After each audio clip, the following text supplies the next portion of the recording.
Welcome back to English in Fluency. I'm your host, Alex, and I am so glad you're here today.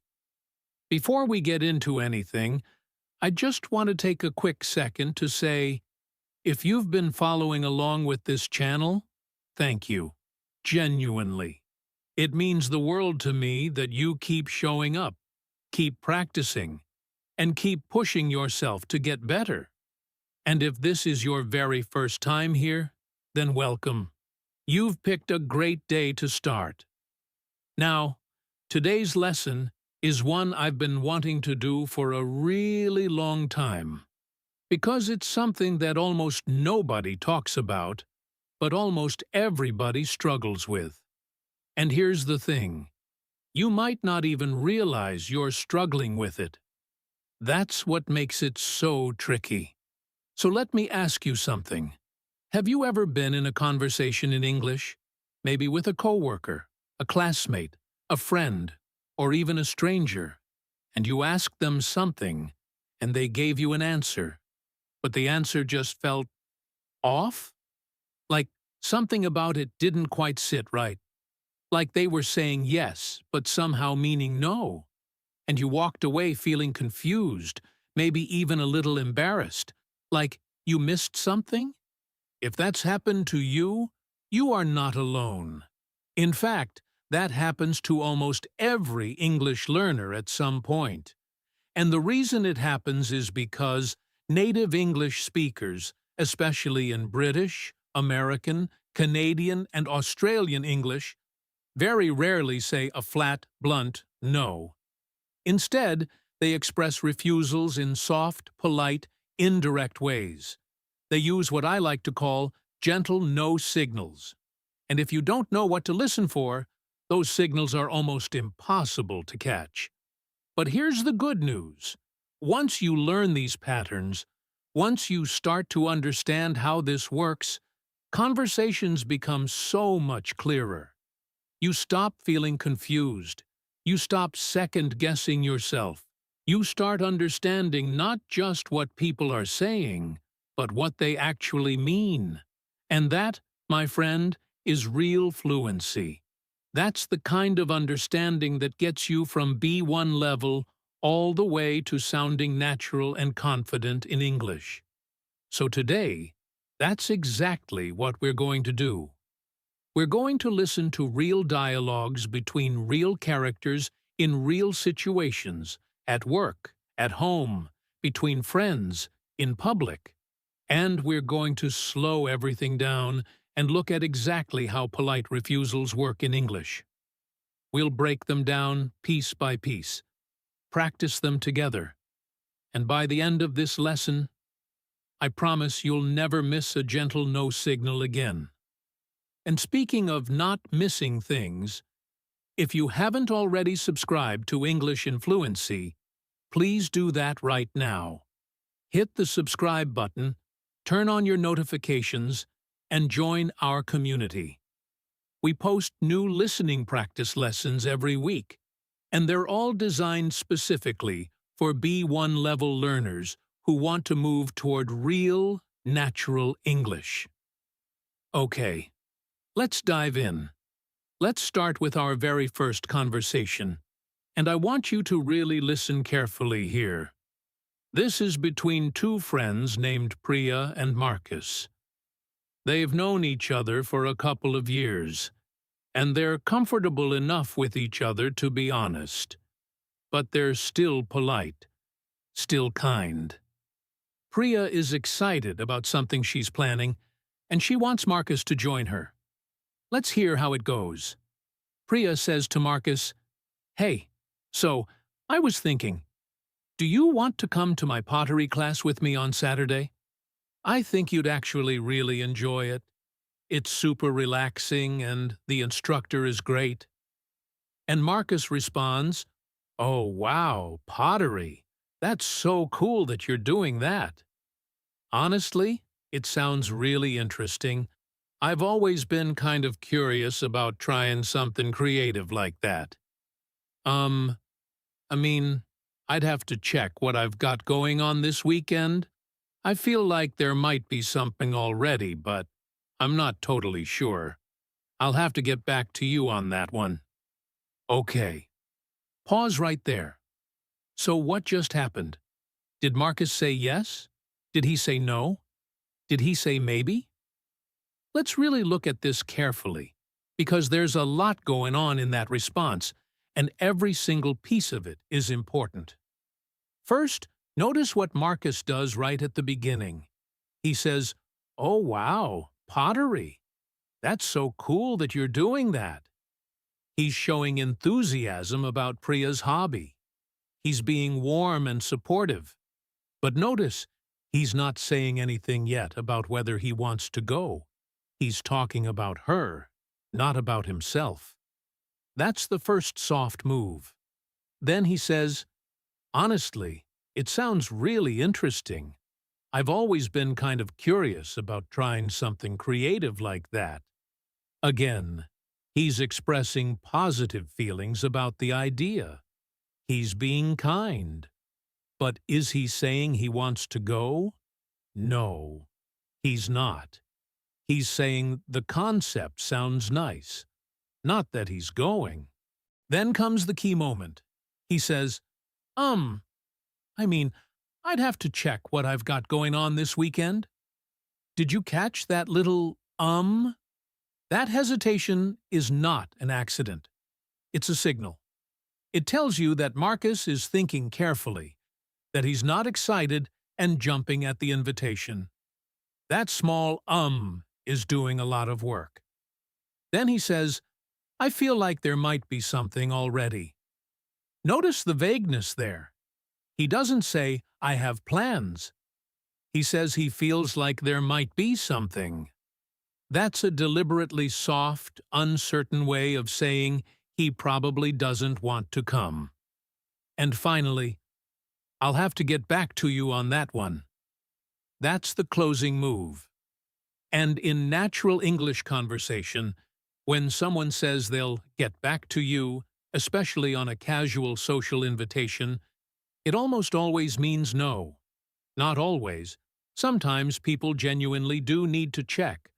But combined with everything else Marcus said, this is a polite, warm, gentle no. So why does Marcus do all of this instead of just saying, "No thanks"? Well, think about it from a human perspective. He doesn't want to hurt Priya's feelings. He doesn't want to seem rude or uninterested. He cares about their friendship. So he wraps his no in layers of warmth and positivity to protect the relationship. That's a very human thing to do, and it's something English speakers do constantly. Now let's practice this together. I want you to say these phrases out loud right now. Don't be shy. Nobody's listening except you. First, "I'd have to check what I've got going on." Say it slowly. "I'd have to check what I've got going on." Now say it again, a little faster. "I'd have to check what I've got going on." Perfect. Now try. "I feel like there might be something already." And finally, "I'll have to get back to you on that one." These three phrases together are one of the most common polite refusal patterns in everyday English. Memorize them. They'll come up again and again. Okay, let's move on to our second dialogue. This one is set in an office, and it involves two co-workers, Dana and Sam. They work at a medium-sized company, and Sam has a favor to ask. This kind of conversation happens constantly in workplaces, and understanding it can make a huge difference in your professional life. Let's listen. Sam comes over to Dana's desk and says, "Hey Dana, quick question. Do you think you'd be able to help me put together the report for Thursday's presentation? I'm just a bit swamped right now and could really use an extra hand." Dana looks up from her screen and replies, "Oh, Thursday's presentation? Yeah. Gosh, I really appreciate you thinking of me, honestly. And I wish I could jump in on this one. I know how important that presentation is." It's just that I've got the Henderson account review due on Wednesday, and my schedule is kind of slammed right now. I don't think I'd be able to give it the attention it deserves, you know? I wouldn't want to do a half-baked job on something that important.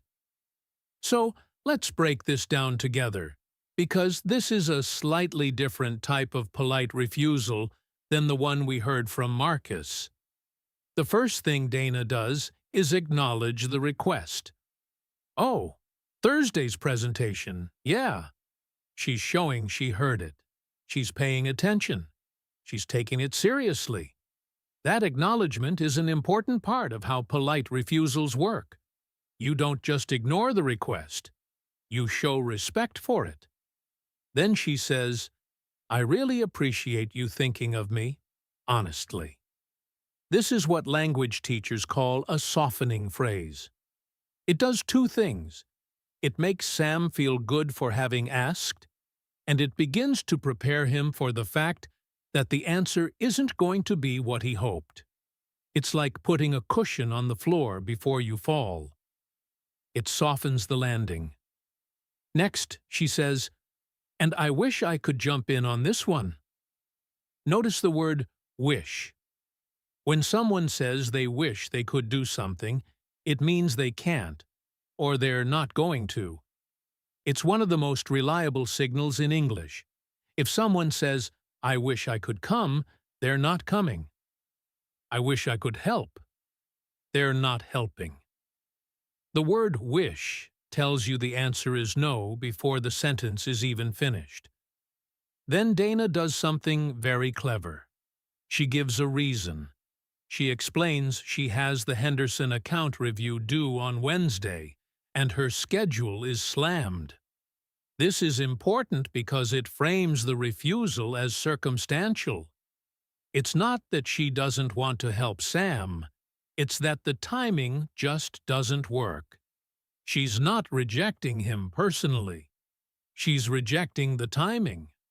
That's a much softer, more professional way to say no. And then she finishes with this. I don't think I'd be able to give it the attention it deserves. I wouldn't want to do a half-baked job on something that important. This is brilliant, honestly. She's turning her refusal into something that actually sounds like she's looking out for Sam.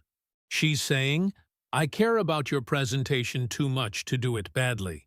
It's a generous framing of a refusal. Let's practice some of the key phrases from this dialogue.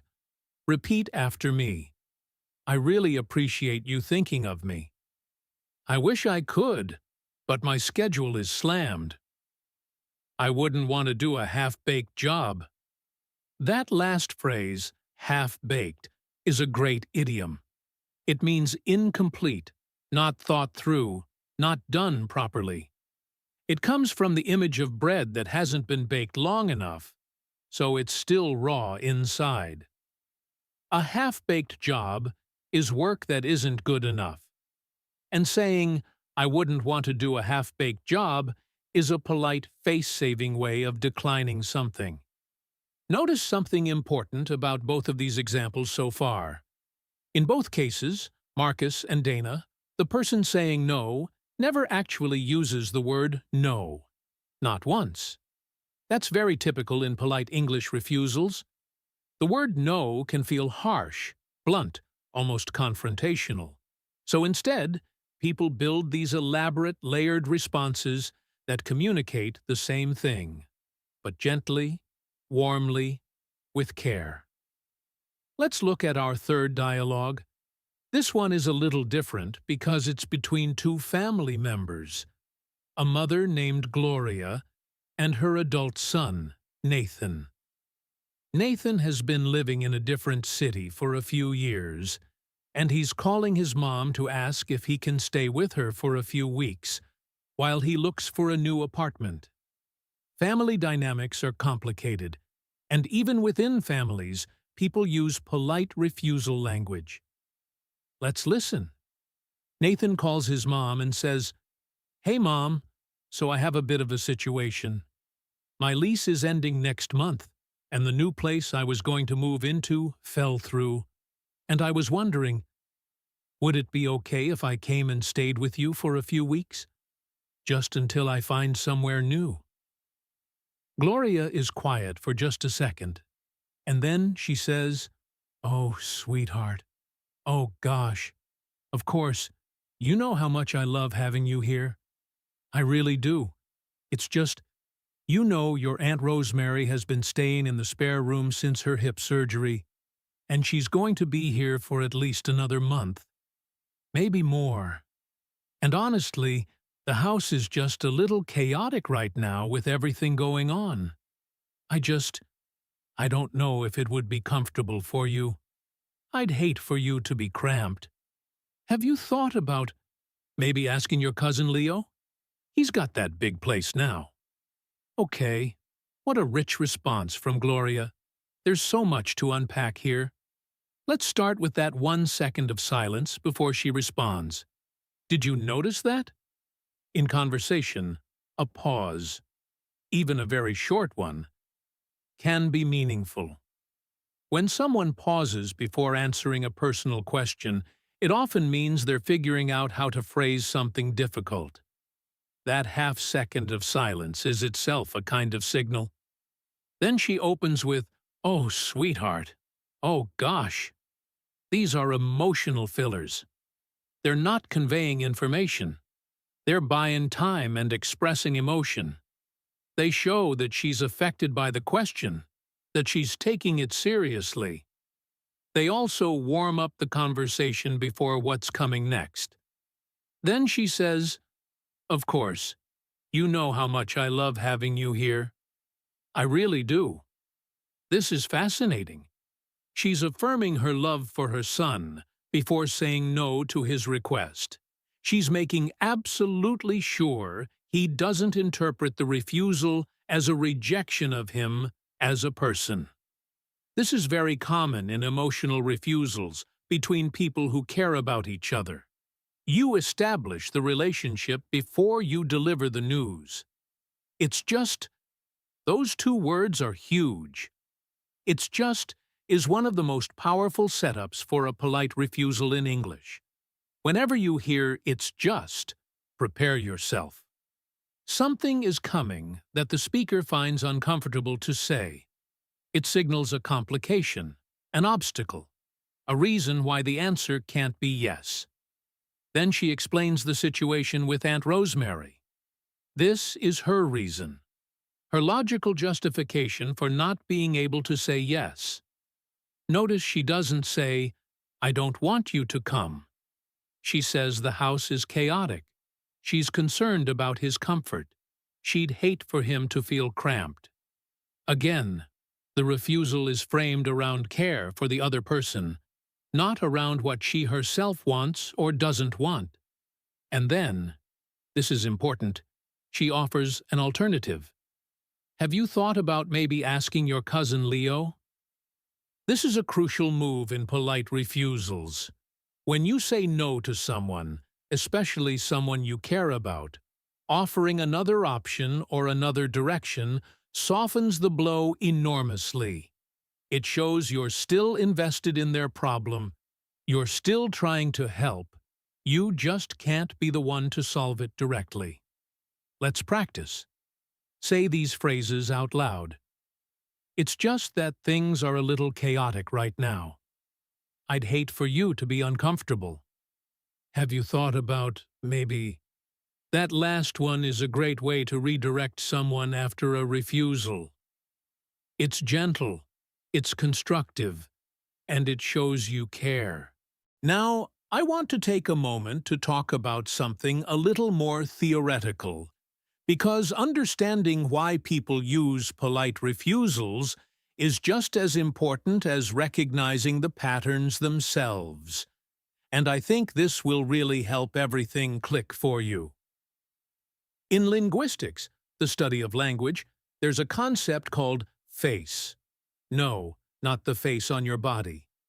In linguistics, face refers to your public image, your dignity, your sense of self-worth in social situations. Every human being has face, And every social interaction involves a sort of dance, where we try to protect our own face and avoid threatening the face of others. When someone asks us for something and we say no, we're potentially threatening their face. We're saying, in essence, what you want, I won't give you. That can feel like a rejection. It can feel embarrassing. It can damage the relationship.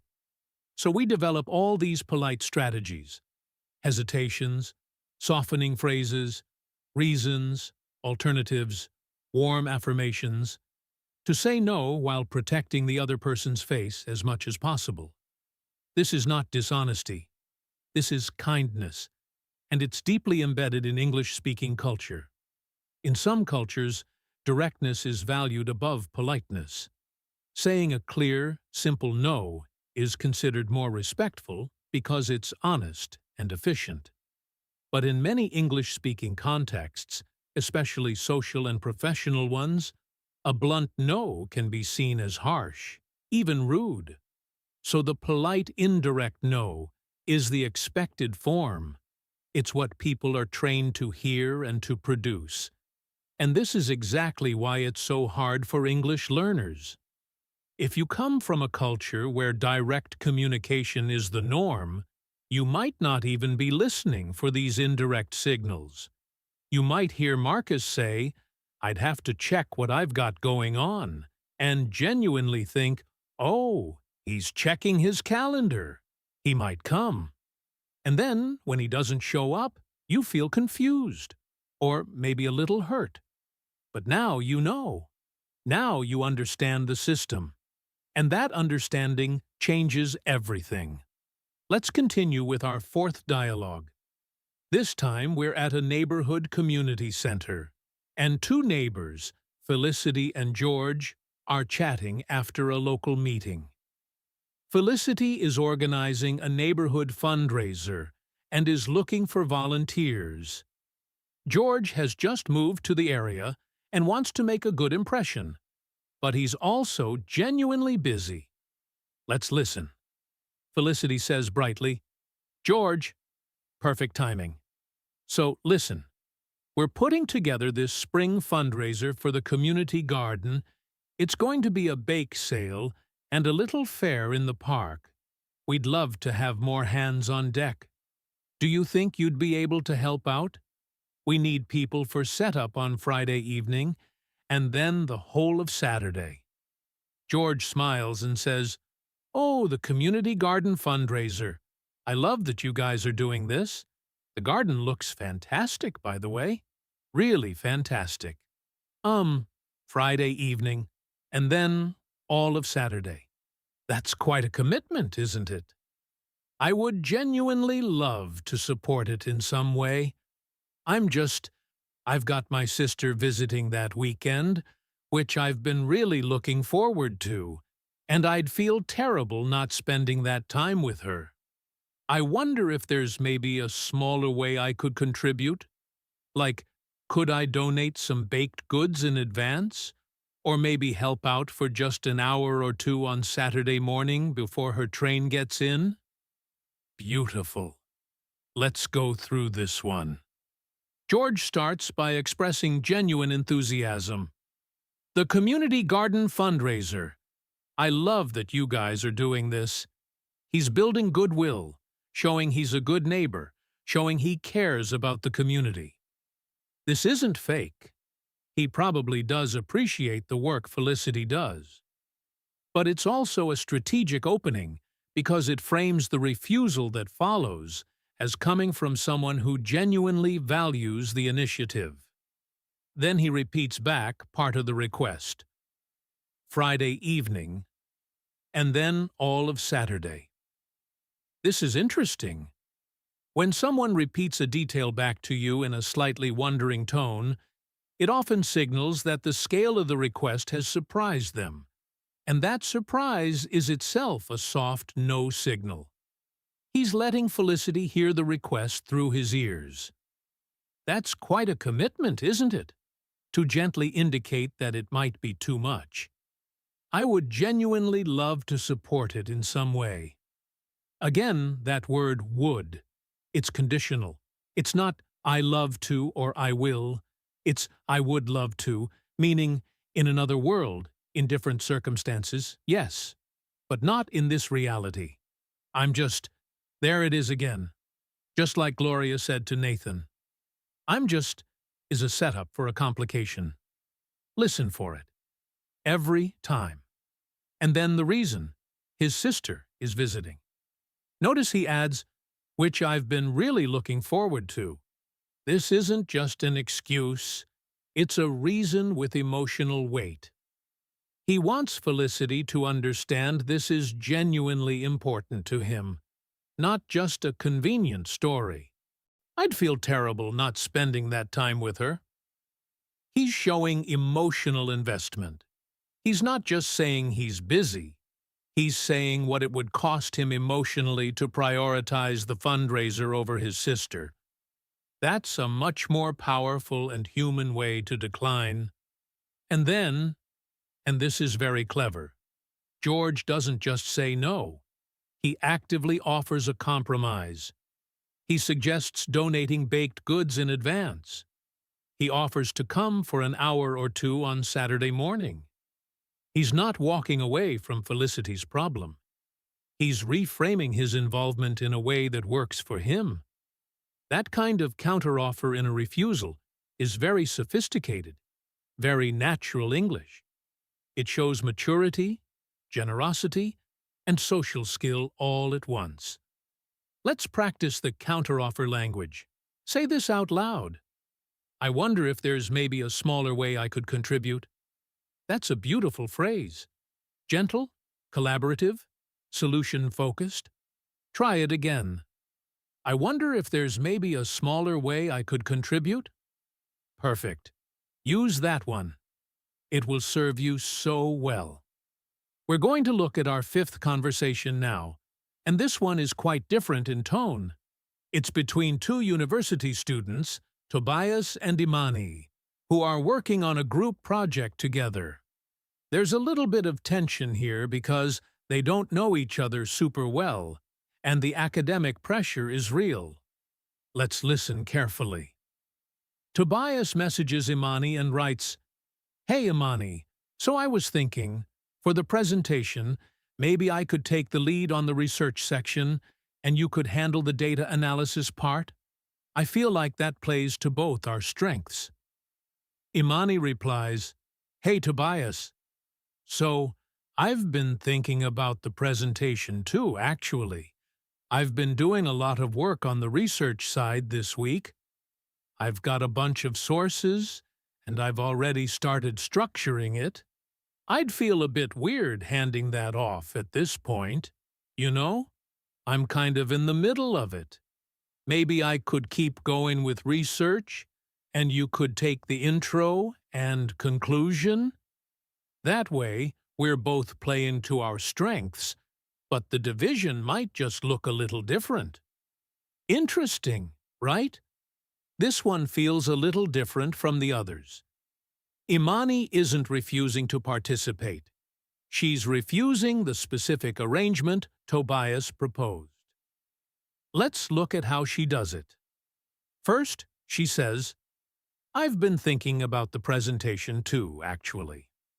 That word "actually" is doing something interesting here. It's signaling that she has her own ideas, that she hasn't been passive, that she's been engaged. It very gently pushes back on any assumption Tobias might have made about the division of work. "I've been doing a lot of work on the research side this week." This is her establishing ownership. She's not being aggressive. She's just making her situation clear. She's been working on this. It would be disruptive and unfair to hand it off now. I'd feel a bit weird handing that off at this point. This is wonderful. She's using an emotional framing. I'd feel weird, rather than a practical one. She's not saying it's inefficient or it makes no logical sense. She's saying it would feel uncomfortable. That's a much softer, more personal way to push back. I'm kind of in the middle of it. Short, simple, honest. When someone says they're in the middle of something, they're signaling that disrupting the current arrangement would be costly and inconvenient. It's a quiet, "This isn't working for me." And then she offers an alternative arrangement. "Maybe I could keep going with research, and you could take the intro and conclusion." She's not shutting down the collaboration. She's redirecting it. She's being a team player even as she declines his specific proposal. Let's practice. Repeat. I'd feel a bit weird about that, to be honest. I'm kind of in the middle of it. Maybe we could look at it a different way? These are great phrases for professional and academic settings. They're assertive without being aggressive, clear without being blunt. They let you hold your ground while keeping the relationship intact. Now, let's talk about something really important: the role of tone in polite refusals. Because here's the thing: words are only part of the message, maybe even a small part. Tone, rhythm, pace, volume, all of these carry meaning too. And sometimes they carry more meaning than the words themselves. Let me explain what I mean. Imagine someone says to you, "That's a really interesting idea." Now, depending on how they say it, the intonation, the speed, the expression, that sentence can mean very different things. If they say it warmly and quickly, "That's a really interesting idea," it probably means they genuinely think it's a great idea. But if they say it slowly, with a slight pause before "interesting," that's a really interesting idea. It might mean the opposite. It might mean they think the idea is strange, or they disagree, or they're not sure how to respond. In that case, interesting is functioning as a polite way of not saying bad or unusual. This is something you have to listen for in real conversations. Pay attention to how people say things, not just what they say. A hesitation before a word can be meaningful. A slightly falling intonation at the end of a sentence can signal reluctance. A cheerful, enthusiastic tone followed by a "but" often means the "but" is the real message. In our conversations today, try to imagine how each character sounds. Marcus's little before saying he'd have to check his weekend. Imagine that with a slight upward, then downward intonation, a pause, maybe a small sigh. Dana saying, "I wish I could." Picture it with a genuine warmth in the voice, a slight regret, not coldness. Gloria saying, "Oh, sweetheart. Oh, gosh." Imagine that with real emotion, real care in the voice. This is one of the reasons listening practice is so valuable. Reading about these patterns is helpful, but hearing them and hearing the full range of emotional color in someone's voice, that's where real understanding comes from. And that's exactly what this channel is designed to help you do. So keep listening. Keep paying attention not just to words, but to the music underneath the words. Let's go to our sixth dialogue. This is between two old friends, Nadia and Felix, who used to live in the same city, but now live in different places. Felix is going through a difficult time personally. He's had a bit of a rough year, and Nadia is trying to be supportive. She wants to invite him to a mutual friend's birthday party. Let's listen.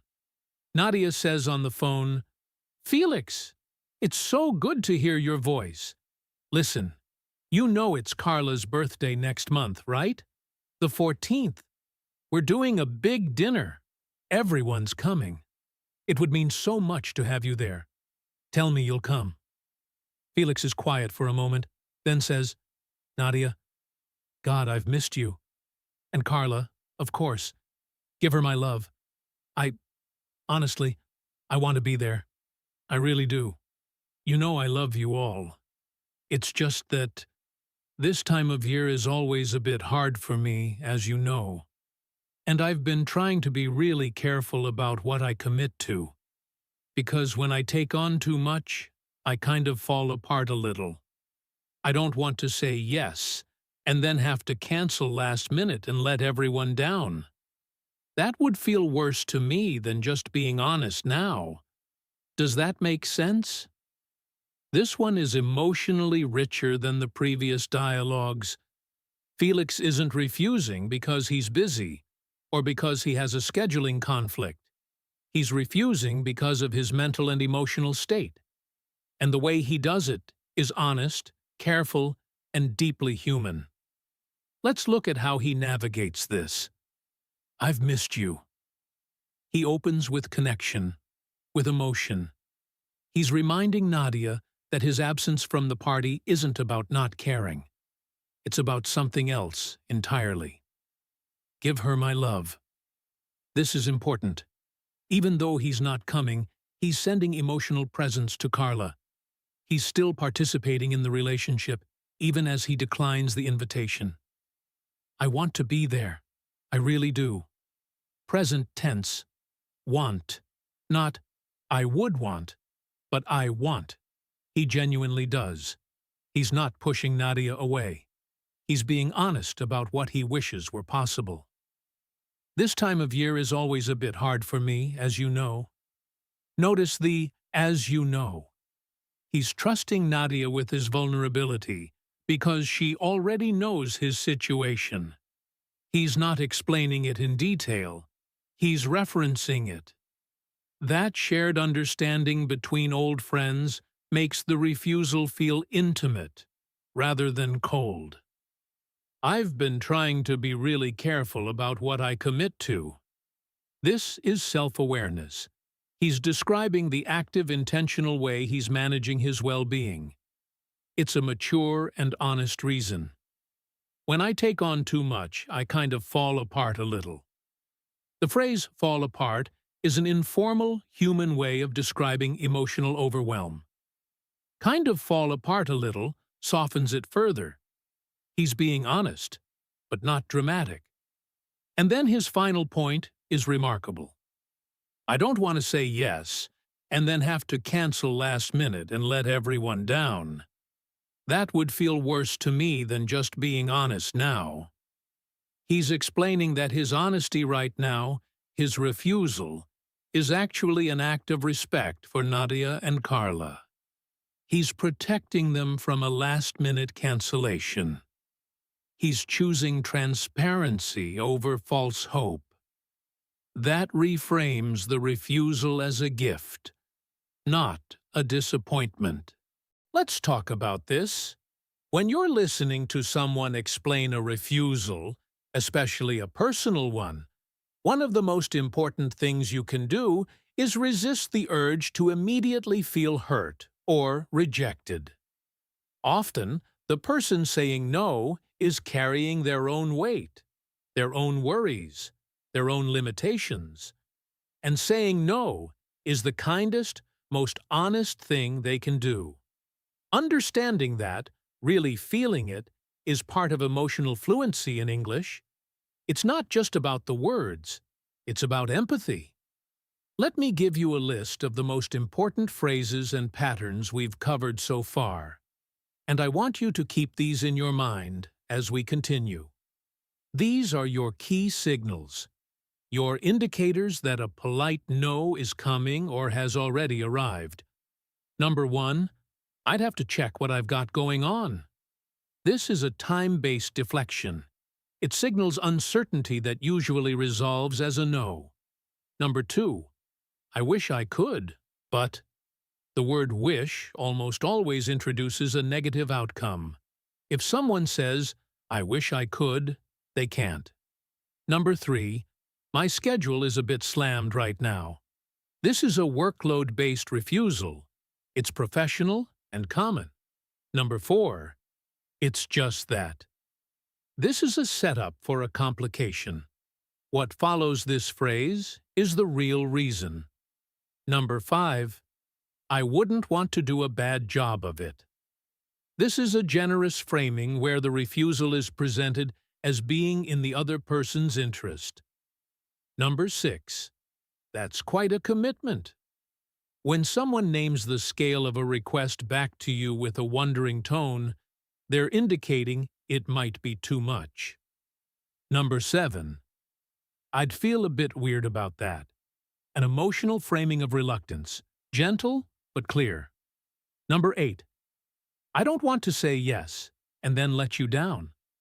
This is transparency about limitations, framed as respect for the other person. Number 9. The counteroffer. Maybe I could contribute in a smaller way. Or, what if we looked at it differently? When someone redirects toward a smaller or different kind of yes, it means the full yes isn't available. Number 10. The hesitation. Or a pause before responding. Silence is a signal too. When someone takes a moment before answering a direct question or invitation, pay attention. These 10 patterns, these 10 tools, are your foundation for understanding polite refusals in English. Learn them, recognize them, and start listening for them in every English conversation you hear. You'll be amazed at how often they appear. Let's move to our 7th dialogue. This time, we're in a slightly more formal setting, a small business. Renata runs a little graphic design studio, and she gets a call from a potential client named Oliver, who wants her to take on a project. But there's a problem. Let's listen. Oliver says, "Hi, is this Renata? Great. So, I've seen your portfolio, and I love your style. We've got a branding project we're hoping to get started on next week. New logo, brand guidelines, social media templates, the works. Budget's around £1,500.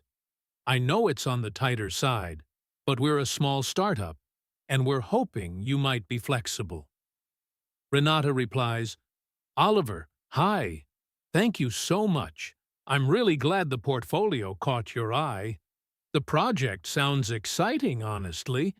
New brand identity work is something I absolutely love doing. I do want to be upfront with you, though. The scope you're describing, with the logo and guidelines and social templates, that typically runs considerably higher than $1,500 for me. I'd want to make sure I'm giving your brand the time and care it deserves, and I'm not sure I could do that properly within that budget. I wonder if there's room to either scale the scope down to something we could do well within that budget, or if there might be flexibility on the budget side down the line. This is a professional refusal, a price negotiation context, and Renata handles it with real skill. Let's look. She opens warmly. "Thank you so much. I'm really glad the portfolio caught your eye." She's honoring his interest in her work, making him feel seen. The project sounds exciting, honestly. She's genuine here. She probably does love this kind of work. But notice, she hasn't agreed to anything yet. She's establishing positive feeling before dealing with the difficult part. I do want to be upfront with you, though. That word, though, is crucial. It signals contrast. Something warm just happened, and now something different is coming. Though is a pivot word. Listen for it. That typically runs considerably higher than $1,500 for me. She's not saying his budget is unreasonable. She's saying it doesn't align with her pricing. She's using neutral, professional language. Typically runs sounds factual, not personal. I'd want to make sure I'm giving your brand the time and care it deserves. Again, she's framing her pricing not as greed, but as quality commitment. She's saying, I do good work, and good work costs what it costs. That's a professional value statement, not an excuse. And then, the counteroffer again. I wonder if there's room to either scale the scope down or if there might be flexibility on the budget down the line. She's not closing the door. She's opening a negotiation. She's being collaborative, solution-focused, generous with her time even in declining his original offer. This is how professional refusals work in English-speaking business contexts. Warm, clear, honest, and always looking for a path forward. If you work in an English-speaking environment, or if you want to, these patterns are absolutely essential to understand and produce. Now I want to give you a listening challenge. I'm going to describe a short exchange, and I want you to decide, is this a yes, a no, or a genuine maybe? Really think about it before I tell you the answer. Scenario 1. A friend asks you to go hiking next weekend, and you respond, "Oh, hiking. I haven't done that in forever. It sounds so nice. I mean, I'd have to see how the weather looks and check that I don't have anything on. You know how weekends get. Send me the details, and I'll have a think." Is that a yes, no, or genuine maybe? Think about it. What are the signals? I'd have to see how the weather looks. Vague, uncertain. Check that I don't have anything on. Another uncertainty, another potential obstacle. You know how weekends get, implying weekends are busy, full, unpredictable. I'll have a think. This is one of the softest possible responses to an invitation. It doesn't commit to anything. My read? This is almost certainly a polite no. Maybe a very thin maybe. But the enthusiasm is front-loaded, and the commitment language is completely absent. If someone genuinely wanted to go hiking with you, they'd probably say, "Yes, I'm in. What time?" Or at minimum, "I really want to. Let me check and get back to you tonight." This response trails off into uncertainty in a way that communicates reluctance. Scenario 2. Your colleague asks if you'd be willing to mentor their junior intern for the quarter, and you say, "Wow, that's really kind of you to ask. I'm flattered. I've been meaning to do more mentoring, actually. I think it's such an important thing. Let me look at my calendar for next week and think about whether I can realistically take that on right now without it impacting my other commitments. I'll let you know by Friday." Yes, no, or genuine maybe? This one is genuinely harder. There are soft signals. Let me think about it. Whether I can realistically take that on. But there are also genuine positives. I've been meaning to do more mentoring. Sounds real. I'll let you know by Friday. Is a specific commitment to follow up. The tone is warm, but also considered, not evasive. I'd call this a genuine maybe, leaning slightly toward yes, depending on what the calendar check reveals. The key difference between this and the hiking example is the specificity. "I'll let you know by Friday" versus "I'll have a think." One is concrete, one is vague. Concrete usually means genuine consideration. Vague usually means soft no. This is the kind of nuanced reading you develop over time with lots of listening practice. And it's also why listening practice, real, extended, careful listening, is so much more valuable than just learning vocabulary lists or grammar rules. Real fluency lives in the subtlety. Let's do our 8th and final major dialogue for today. This one brings together everything we've practiced. It's a longer exchange between 4 friends, Cecily, Marco, Jade, and Brett, who are trying to plan a group trip together. Group planning conversations are fantastic for practicing polite refusals, because everyone has different constraints, different preferences, and different ways of saying what they can and can't do. Let's listen. Cicely starts. Okay, guys, I've been thinking, what if we did a group trip to Portugal this summer? Like July or August. I've been doing some research, and it's supposed to be gorgeous. Who's in? Marco says immediately. Oh, Portugal, yes. I'm so in. When were you thinking exactly? Like, what dates? Jade says, oh wow, Portugal. That sounds amazing. I've always wanted to go. July and August are my busiest months at work, though. I've got a conference in July and we're launching a new product in August. I don't know if I could swing it this summer. Could we maybe look at September or October? I'd be much more flexible then. Brett says, yeah, Portugal would be brilliant. To be honest, my hesitation is more financial right now. I've had a few unexpected expenses this year, and I'm trying to be careful. I wouldn't want to hold everyone back, so please don't wait on me. Maybe I could join for part of the trip if costs work out? Let's analyze all three responses at once, because the contrast between them is so instructive. Marco's response is an unambiguous, enthusiastic yes. I'm so in. Short, direct, immediate. There's no hedging, no qualification, no softening. He follows up with a practical question. What dates? Which shows he's already thinking about logistics, already committed. This is what a genuine yes sounds like. Jade's response is a soft, warm refusal with a counter-proposal. She opens with enthusiasm. That sounds amazing. I've always wanted to go. But then, and though signal the pivot. She gives concrete, specific reasons for her unavailability. The conference, the product launch, which shows she's being honest, not just making excuses. And she offers September or October as an alternative, which means she's still invested in the idea of the trip, just not this particular timing.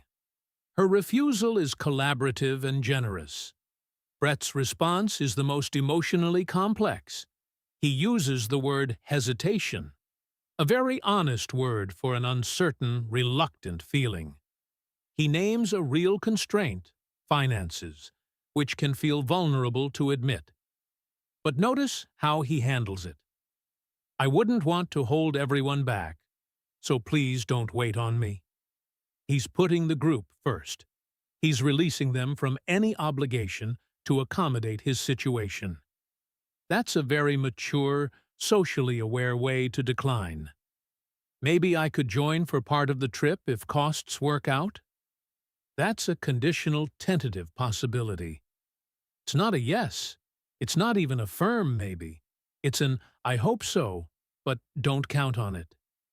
And that's exactly what it sounds like. Hopeful, uncertain, honest. This group conversation shows you how differently people can express the same basic sentiment.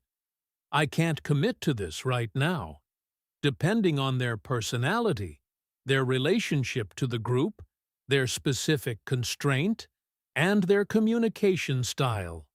And as a listener, your job is to hear through all those different styles to the underlying message. Before we wrap up today, I want to give you some practical exercises to take away with you, because understanding this material in a lesson is the beginning, but applying it in real life is the goal. So here are some things I'd like you to do this week. Exercise 1. Notice your own refusals. The next time you have to say no to something in English, or even in your own language, pay attention to how you do it. What words do you use? Do you give a reason? Do you offer an alternative?